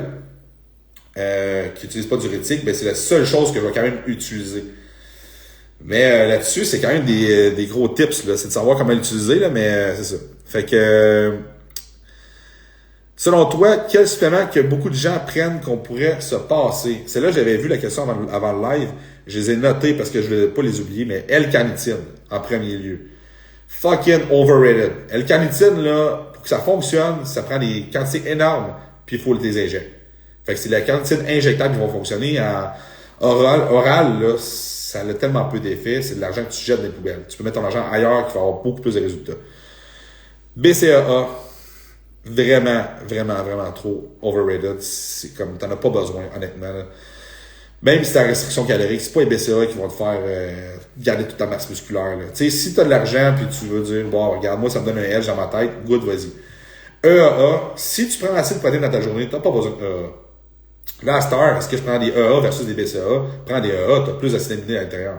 Entre BCAA et EAA. J'ai marqué quoi? Ah, ben, j'ai parlé des stimulants. J'ai marqué stimulants. Pré-workout, overrated as fuck, là. Tu sais, tout le monde qui s'entraîne de prendre des pré-workouts. Tout le monde. Les gens, pré-workout en partant. Je veux dire, c'est pas ça que t'as besoin. T'as peut-être besoin de magnésium, t'as besoin d'oméga 3, t'as besoin de multivitamines, puis je suis fucking plate dans mon live en ce moment à dire ça, parce que tout le monde dans un certain sens le sait, puis c'est plate à se faire dire. L'affaire, là, c'est que il y a beaucoup de choses, là, qu'en tant que coach, qu'on se fait poser comme question, puis tout le monde connaît la réponse, ou c'est une petite réponse plate d'oméga 3, de magnésium, de multivitamines, comme j'ai dit, des protéines, des carbs en poudre, c'est plate, ça, comme c'est tellement plate à dire que justement, genre, c'est pas populaire, mais c'est ça que t'as besoin. Puis le monde, ouais, créatine. Créatine, c'est-tu un must pour train ou non, c'est un must, même. Créatine va t'aider au niveau de ta perte de gras, va t'aider au niveau de ta prise de masse musculaire. Puis le monde, l'affaire, là, c'est que le monde a peur de tout. Ben, moins là, mais le monde, ça la créatine, stéroïde, ça va faire créatine, puis stéroïde, c'est deux affaires différentes. La créatine, à vrai dire, là, c'est, même Gisèle de 80 ans devrait en prendre parce que c'est bon au niveau cognitif, c'est bon au niveau musculaire. Puis, créatine, tu fais pas de cycle de ça, t'en prends tout le temps. 5-10 mg à peu près, là, t'en prends. Fait que ça, c'est un autre des suppléments pour performer. Mais c'est pas une obligation, mais je veux dire, si tu veux performer, oui, ça t'en prend, là. Fait que c'est pour ça que, en tant que coach, c'est plate, des fois, on donne des tips, pis, calisse, le monde, c'est, ouais, mais j'aurais aimé ça me faire dire ça. Ouais, t'aurais aimé ça te faire dire ça, mais la réalité, c'est pas ça. Puis là, aujourd'hui, j'en ai 35, puis des erreurs que j'ai faites quand j'avais 20 ans, 25, 27, là, j'en ai fait plein. Puis c'est pour ça qu'aujourd'hui, je suis coach, parce que Gisèle de 80, elle trouve ça drôle. Ouais, ok, bon, je peux dire, Nathalie, c'est jeune. J'ai une cliente, Nathalie, elle aimera pas ça, puis c'est sûr qu'elle check le live ensemble. Bon, peu importe, là. Mais c'est ça, fait qu'en tant que coach, j'en ai fait des erreurs, puis j'ai été ce gars-là aussi, là, qui arrivait puis qui disait, hey, j'aurais-tu besoin de prendre ça? Puis je me fais dire non, je suis comme tabarnak, je le veux, mais si j'aurais aimé ça me faire dire oui. Mais non, t'en as pas besoin, puis oui, tu vas aller trop vite. Fait que ça, j'ai été ce gars-là, parce que tout le monde qui veut performer, veut prendre plus, veut faire plus. La réalité, c'est que, qu'est-ce que tu as besoin? C'est ça. Écoute ton coach. Si tu payes un coach en plus, écoute-le, Chris. Crétine, on a parlé. J'ai juste pas oublié personne. Pascal 2188. Salut Big. Merci d'être connecté first. Puis j'ai commencé cette année magnésium, oméga 3, vitamine, créatine. Et les résultats sont énormes. Ben oui, c'est ça la problématique. À vrai dire, là, je pourrais te donner une pilule. Puis ça vient d'un documentaire qui est vieux comme la lune. Ça s'appelait Bigger, Better, Stronger. Crissement bon documentaire que j'ai écouté quand j'étais jeune, puis thank God que j'ai écouté ça. À vrai dire, tu pourrais avoir une pilule qui est remplie de farine, c'est placebo, puis je te donne ça, puis je te dis Big, ça c'est du D-ball. Je te confirme que tu vas aller au gym, tu vas te défoncer parce que, hey man, je prends du D-ball. L'effet placebo, là, ça n'a pas rapport à comment est-ce que ça a son effet. Fait que le monde là qui dit que j'ai besoin de telle affaire, ouais, mais t'en as pas besoin. Dire, tu penses que c'est vraiment bon, mais c'est pas si bon que ça. Puis dans ta tête, tu le prends, puis ça donne plus de boost au gym, mais c'est pas vraiment ça qui te donne le boost, c'est les efforts que tu mets au gym. Vraiment la réalité, c'est ça. Là. Fait que c'est pour ça que tu sais, prends les suppléments que tu as besoin, puis fucking go to the gym, puis donne tout ce que tu as besoin. Tout ce que tu as, c'est ça que tu as besoin.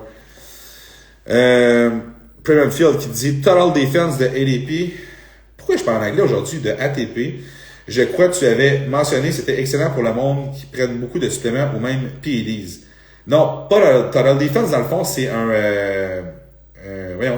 multivitamines. J'ai parlé de Hepatic Defense. Hepatic Defense, super bon. Tu as de la niacine là-dedans. Tu as plusieurs choses qui vont aider pour ton foie.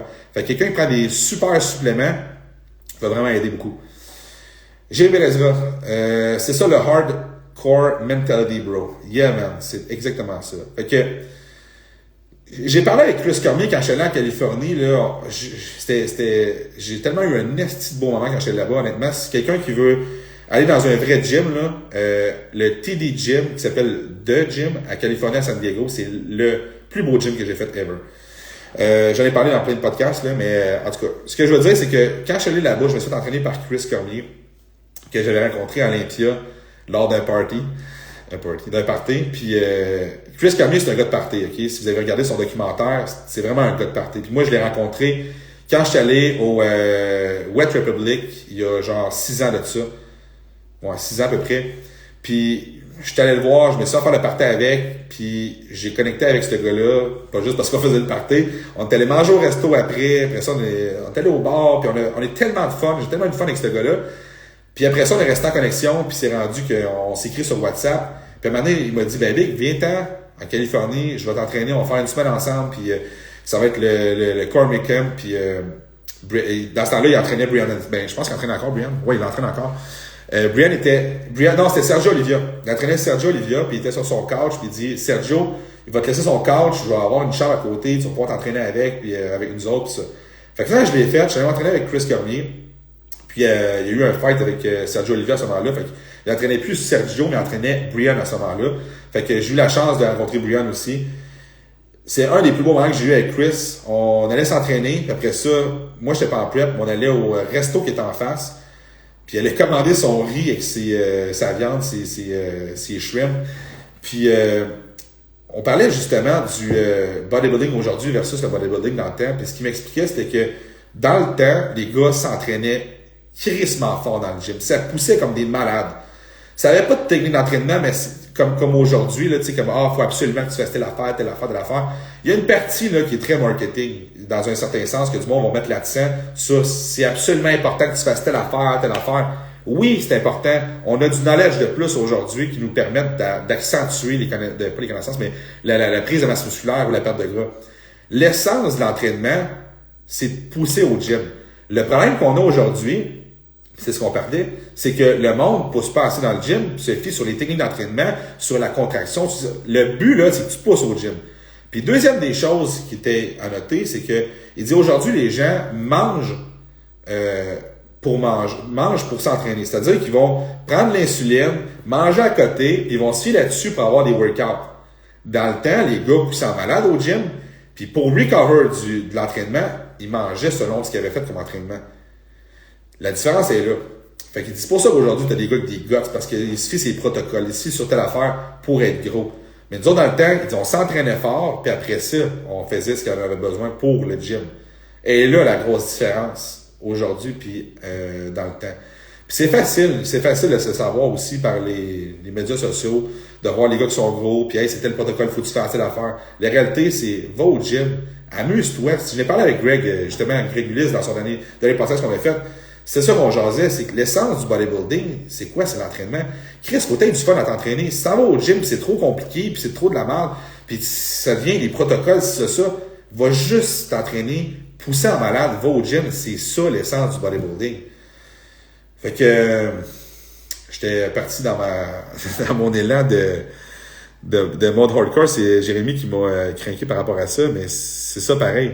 J'aime ça voir du monde au gym, esti, qui se défonce puis qui se donne à 100%. Hier, je m'entraînais dans le gym. Il y avait 2 gars que j'avais jamais vus à ce gym-là, au gym industriel. Puis, gars un peu en shape, faisait tellement penser à moi puis mes chums, Hugo Charon puis Jake Hamel, quand on était plus jeunes, qu'on allait au gym. Tout ce qu'on avait comme mission, c'était de se décalisser. On avait du fun à se décalisser. Puis plus qu'on était raqué le lendemain, plus qu'on trouvait ça drôle, plus c'était le fun. C'était ça le fun qu'on avait. Puis ces 2 gars-là dans le gym, hier, c'était la même chose que je voyais. La drive qu'il y avait dans le gym, je trouvais ça hot. J'étais comme, aïe, esti, je vois encore ça. 2 gars qui sont dans le gym, puis ça se pousse, ça se bat. Puis ah ouais, esti, ça se crie après. Je suis comme, wow, ça c'est du bodybuilding. Puis quand j'étais allé au gym en Californie, c'était ça que je voyais, puis c'était ça qui était partout dans le gym. Il n'y en avait pas un qui était à part, là. Tout le monde te donnait en tabarnak au gym. Il y en a un qui est sous le leg press, tout le monde l'aidait à pousser parce qu'il était poigné. Tout le monde gueulait, tout le monde. J'étais comme, asti, c'est ça que je veux. Pourquoi que le monde réussisse aux États-Unis? C'est parce que cet esprit de gym-là qu'on n'a pas au Québec. Au Québec, on est des astis de selfish, puis tout ce qu'on fait, c'est juger les autres. Il y a une grosse qui rentre dans le gym, puis tout le monde la regarde. Puis là, cette fille-là, finalement, elle va arriver à 11h le soir au gym parce qu'elle veut pas qu'il y ait personne qui la voit. Tabarnak, on devrait la prendre par la main puis la féliciter puis dire, asti, t'es venu au gym. Parce que toi, au moins, t'as le culot de venir au gym, puis tu manges pas ton sac de chips sur le divan. C'est ça la réalité. Le monde au gym, on a peur de se motiver, on a peur d'être là puis de se dire des vraies affaires. Chris, on parle tous le même langage, on va tous aller au gym pour se pousser et s'entraider. C'est ça qu'on devrait avoir. On devrait avoir cette confrérie-là. Puis aux États, on l'a, cette confrérie-là. Ici, on l'a pas. C'est ça le problème. L'autre fois, il y avait un de mes clients qui s'entraînait avec Zach, puis j'étais en train de gueuler après, puis j'étais à l'autre bout, puis le monde me regardait, puis disait, ouais, on se dit pourquoi il crie? Non, tabarnak, tout le monde avait crié après ce gars-là. Tout le monde qui sont en train de faire leur rest devrait s'aligner, puis aller l'aider, puis aller crier après. C'est de même que ça marche. Tu sais, la problématique, c'est pas nécessairement les gyms, c'est le monde qui est dans le gym. On devrait tout step up notre game. Moi, je suis crissement content quand je vois du monde qui se gueule après. Je suis crissement content quand quelqu'un vient me dire, hey man, c'est inspirant ce que tu fais. Ben, moi, je veux que quelqu'un qui a 18 ans, qui a 19 ans, 20 ans m'inspire aussi parce que lui, il s'est défoncé au gym. C'est de même que ça devrait marcher. Ouais, je me sens important en estime, moi, finalement. Fait que, excusez-moi. Finalement, peu importe, Pascal. Pascal dit le niveau, j'aime l'intensité des membres. J'imagine que tu parles du gym industriel. Joe qui dit, pense que tu parles de Zach pis Tom. Ouais, exactement. Ils sont fucking sympathiques en plus. Ah, ok, tu parles des gars au gym. Ça se peut. Honnêtement, je les connais pas. Je les ai vus hier, puis moi, je trouve ça. Quand je vois du monde qui se dépasse, qui se surpasse, puis qui sont là, puis qui ont du fun, puis qui enjoy, c'est ça que je veux voir au gym, puis c'est comme ça qu'on devrait avoir. Puis je vous promets qu'on va avoir un gym à un moment donné, puis c'est ça qui va se passer dans le gym. Il n'y a pas personne qui va rentrer dans le gym, qui va juger une autre personne, ou peu importe. Le gym, c'est là, c'est fait pour qu'on se passe sur le monde. Il y a personne qui va au gym, crissement en shape pour la première fois de sa vie. Il y a personne qui arrive et qui a la shape d'Arnold Schwarzenegger. Tout le monde va là parce que tu veux performer, puis tu veux te surpasser, puis être une meilleure version de toi-même. Fait que si quelqu'un arrive dans le gym puis qu'on le juge en partant, je veux dire, t'es pas à ta place toi-même dans le gym, à vrai dire. Décalisse, pour t'entraîner chez vous, si t'as pas la décence, justement, d'accueillir le monde. On devrait tout le monde accueillir le monde qui est dans le gym. Ok, j'arrête, là, je suis parti sur mon élan. Phil qui dit, ton meilleur brand pour créatine, tu conseilles? Non, meilleur brand, c'est pas, ok, je promote ATP, c'est sûr, MyoPrime, mais à vrai dire, créatine monohydrate, tout simplement. Tout simplement. Pascal qui dit, les petits gyms locales sont 100 fois mieux que les chaînes commerciales. Ben oui, 100%. 100%. C'est que dans un gym commercial, c'est que c'est ouvert à tout le monde, puis il y a beaucoup de jugement à travers ça. Moi, que tu fasses du powerlifting, puis que moi je fais du bodybuilding, mais encore lisse, man, tu fais ton sport. Je veux dire, si je serais professionnel de tennis, puis qu'il y en a un qui joue au ping-pong, puis si c'est un professionnel de ping-pong, vas-tu juger qui fait du ping-pong? Ben non, c'est pas rapport. C'est sûr que tu parles de ces deux gars-là, sont fucking intenses et nice. Ben, ça se peut même. Puis ils étaient là hier en même temps. Bon, ben ça se peut que ce soit eux autres. En tout cas, tu leur diras que sont ça à coche, j'aime bien ça voir ça.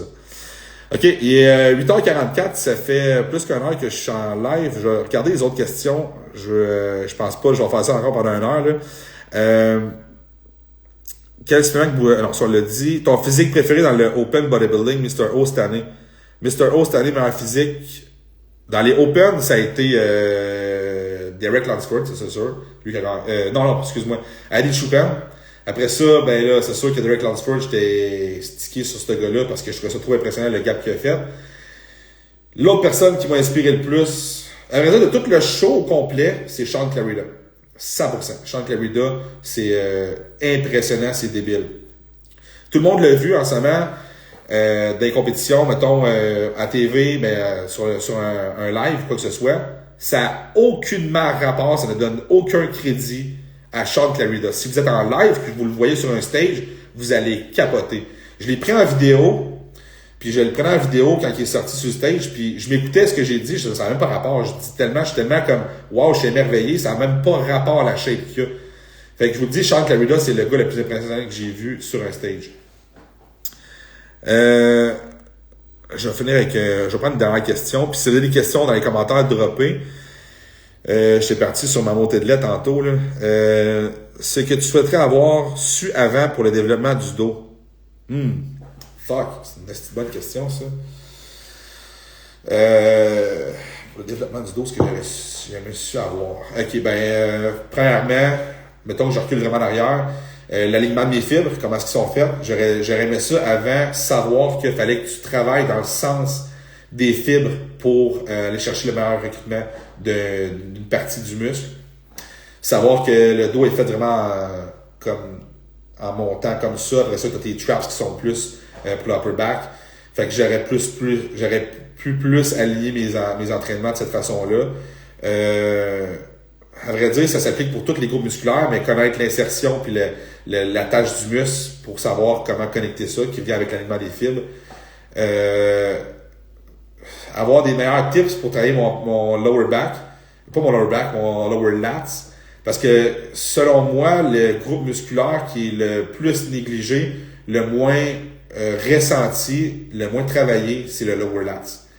Tout le monde va travailler upper back, tout le monde va travailler un peu de upper lats, mais le lower lats, jamais que je vais prendre quelqu'un qui vient de commencer avec nous autres qui va avoir senti son lower lats comme il faut. Comment le sentir? C'est un secret, non, c'est pas vrai. C'est de faire vraiment du high cable row, un lat row qu'on appelle. Fait que c'est vraiment assis sur un banc. Tu vas mettre une poulie haute, puis tu vas ramener ton coude vraiment à ta hanche, puis baisser ton épaule. Parce que j'ai fait un workout à un jeune qui commençait la semaine passée. Puis la façon qu'il faisait, c'était naturel pour lui de rower comme ça. Mais c'est ton épaule, si tu la vois vers le bas, là tu vas sentir le lower lat. Si tu pousses ton épaule en protraction, là tu vas sentir ton rear delt. Parce que là, c'est vraiment là que tu mets attention. Fait qu'il faut vraiment que tu baisses ton épaule, puis tu amènes ton coude vraiment à ta hanche. Le feeling de pousser ton coude et non d'amener ta main en quelque part, c'est tout là que va faire la différence de ton ressenti. Pascal 2188, les gars, vous êtes en feu, j'aime ça aujourd'hui. Je vais continuer, moi, si vous avez des questions, j'aime ça. Meilleur conseil pour garder le plus de muscles en cote. Meilleur conseil, garder le plus de muscles en cote. OK. Meilleur conseil que je vais te donner, c'est de faire une cote progressive et non de coter rapidement, de couper paf à paf en genre 4 semaines. Là, tu vas perdre du muscle.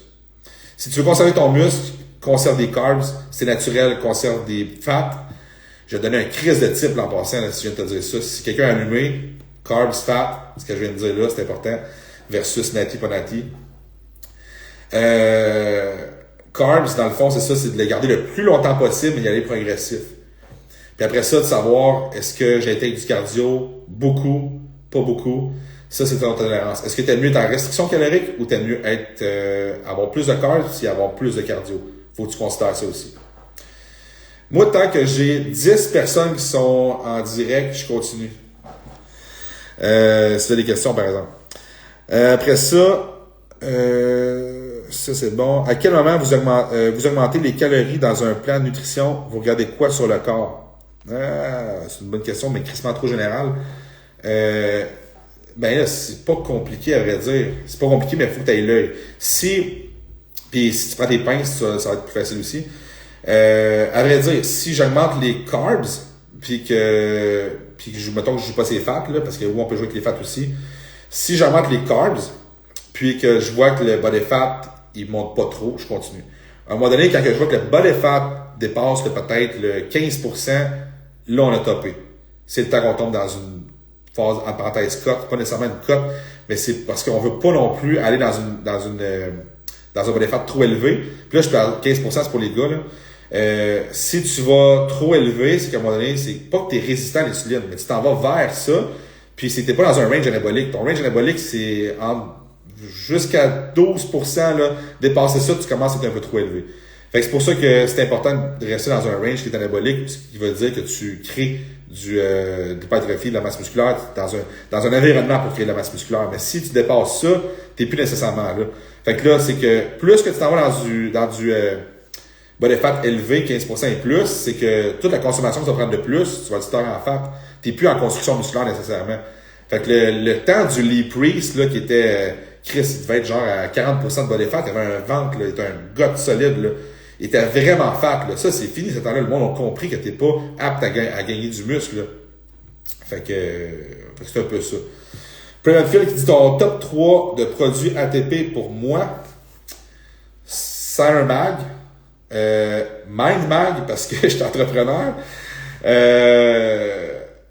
Aïe, il y en a tellement, man. Fuck. Je dirais pas protéines, carbs, parce que ça va de soi. Dans les autres, je vais y aller avec...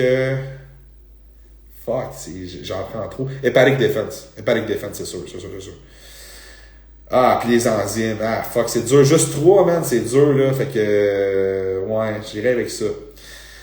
À 50 ans, tu suggères quoi comme entraînement? Split, upper, lower ou full body? Thanks. Man, pourquoi tu dis 50 ans? Ça te restreint en quoi ton esti d'âge pour vrai? Je connais un gars qui a 48 ans pis qui est plus shapé que moi, solide. Fait que, man, ton âge, on sent contre-fou. Je te niaise. Je suis raw style. À 50 ans, à vrai dire, là, faut juste que tu considères que ton niveau hormonal est dans un certain déclin. Puis là, Big, là, Steph, je te connais, là, va chez le doc, là, puis regarde si ton niveau de test est trop bas naturellement. Il y a tellement de monde que je connais que leur niveau de test est bas, puis ils devraient avoir un rendez-vous avec un endocrinologue, puis se faire prescrire la TRT, puis là, le monde fait « Ah, la TRT, c'est quoi? » TRT, là, c'est parce que dans le fond, tu veux juste avoir ton système hormonal dans les normes. Mais là, t'es rendu en bas des normes. Fait que là, ce que ça crée, c'est que t'es fatigué, pas de drive, libido à baisse, pas musculaire au gym est moins bonne. Tout est comme slow down. Fait que là, tout le monde fait « Ah, c'est normal, tu sais, c'est la vieillesse, c'est l'âge. » Non, ça n'a pas rapport. Si tu peux avoir quelque chose qui va t'aider justement à bien filer, moi, je le ferai. Fait que si je t'ai un conseil à te donner, c'est comme, va voir un doc, fais faire une prise de sang, voir si, à moins que tu files, ça coche même. Mais moi, c'est un conseil que je peux te donner. Puis après ça, ton split d'entraînement, upper, lower, moi, je trouve, si t'es natty, ça peut, une fois de temps en temps, être bon, parce que tu crées de la fréquence. Meilleur split d'entraînement, là, puis overall, là, ça va être un push-pull legs, mais adapté selon tes faiblesses. Dans ton push, est-ce que ta faiblesse, c'est ton, mettons, entre des bras, c'est-tu tes biceps, triceps? Ben, moi, je mettrais l'accent, mettons, sur ton push, sur le biceps, ce que je fais moi en ce moment, parce que je travaille mon triceps dans mon push. Le lendemain, je vais faire dos, dans le fond, dans mon pull, puis là, je vais mettre triceps, parce que mon triceps est pas de top non plus. Fait que je sais que là, j'ai travaillé biceps, j'ai travaillé la veille aussi, j'ai créé de la fréquence là-dedans. Mes épaules, est-ce que je vais faire une journée d'épaule aussi à travers ça? Tu peux faire un push-pull legs, épaule-bras. Tu peux faire un push-pull legs, si ton upper chest, mais ton chest, ton dos, c'est défaillant, pec dos, puis tu reviens avec des legs. Tu peux faire push-pull legs pull, ça je vais juste faire 4 fois semaine. Tu peux faire un push-pull legs pull ou push, peu importe. Il y a plein de choses que tu peux faire, mais selon moi, push-pull legs, c'est the best. Fuck, je m'éparpille, là. Faut pas que je dépasse 9 heures, faut que je me couche pas trop tard, là. Fait que c'est un crise de live aujourd'hui. Profitez-en. Jérémy Belezra. Top 10, 90s, bodybuilder, Sawoni. C'est trop long, mais je vais te faire un top 5. Top 5 bodybuilder. Oh shit. Bon, je suis tout en train de tomber ici, là. OK, il va falloir que je finisse ça bientôt parce que là, c'est mon trépied qui vient de lâcher.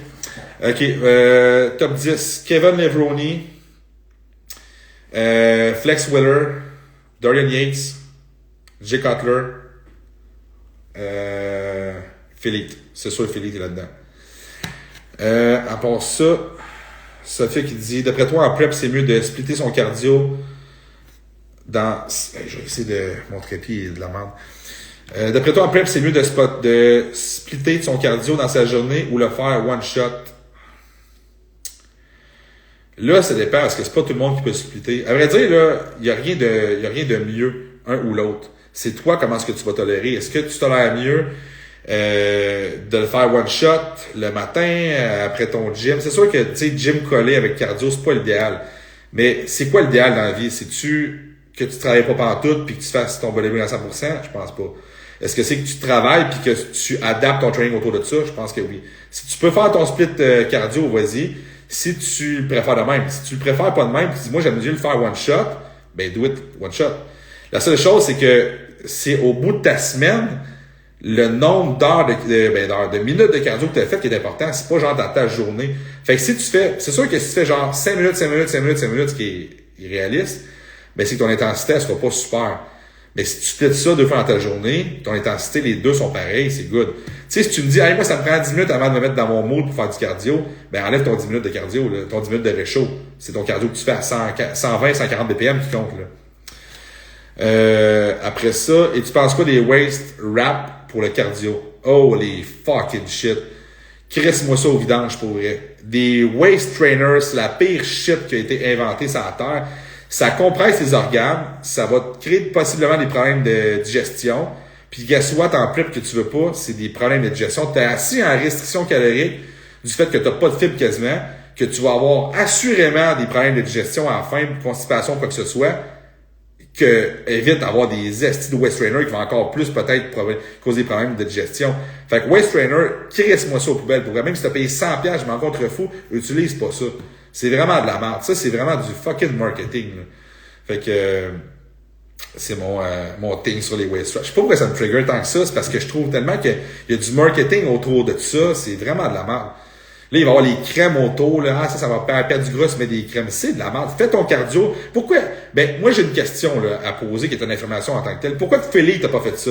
Pourquoi que Kevin Levroni a pas fait ça? Pourquoi que Jay Cutler faisait pas ça? Pourquoi qu'ils font pas ça, ces gars-là? Parce que c'est de la merde. L'affaire, c'est que là, on va avoir un influenceur qui va dire, ah, il fait ça. Ouais, mais il est payé, ce gars-là ou cette fille-là pour faire ça. C'est ça, sa job. Regarde des gars qui ont la réussite. Regarde du monde qui réussissent dans ce domaine-là, puis font comme eux autres. Fais comme eux autres. Il y a des pilules magiques, des acides d'affaires magiques, c'est des pilules magiques. Les PID, c'est pas magique en passant, là, mais des acides d'affaires magiques de même, là, ça marche pas, là. Ça fait qu'il dit encore, ok, alors je porte pas ça. Je la portais à chaque fois et je me demandais pourquoi j'étais ballonné. Ah ben, calice. On l'a trouvé. Hey, ça me fait rire. C'est tellement ça. Les waist trainers, ça cause des problèmes de digestion. Si tu s'emballonnes après ça parce que t'es troublé, ça compresse les organes, c'est normal, là. Anyway, ben, je suis content, je viens de régler des problématiques de digestion.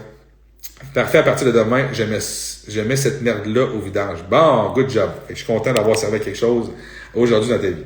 Fait que là, 20h58, j'avais dit qu'à 21h, je continuais pas, Sophie qui dit, yo, tu me tues. Je veux pas que je te tue, il faut que je te craigne. Fait que, sorry, je sais pas pourquoi aujourd'hui j'étais autant craqué que ça. Pourtant, j'ai pas pris de caféine tant que ça. Mais, ça me fait plaisir. On a été quand même pas mal de monde connecté, puis j'aime ça. Aujourd'hui, il y avait beaucoup d'interactions. Puis c'est vraiment ça que j'aime faire dans les lives, c'est quand le monde interagisse, j'aime ça, vous en donner sur le monde qui sont là. À vrai dire, c'est plate pour ceux qui sont pas là, mais vous avez juste à être là. Fait que ceux qui sont là, vous profitez de moi, à vrai dire, là. Je me sens comme une prostituée quand je dis ça. Mais vous profitez de ce que vous voulez, à vrai dire. Fait que that's it. Puis un fille qui dit un gros merci pour le live, très solide, good job, let's go man de Jeff Pilon. Ça fait plaisir, les boys and girls.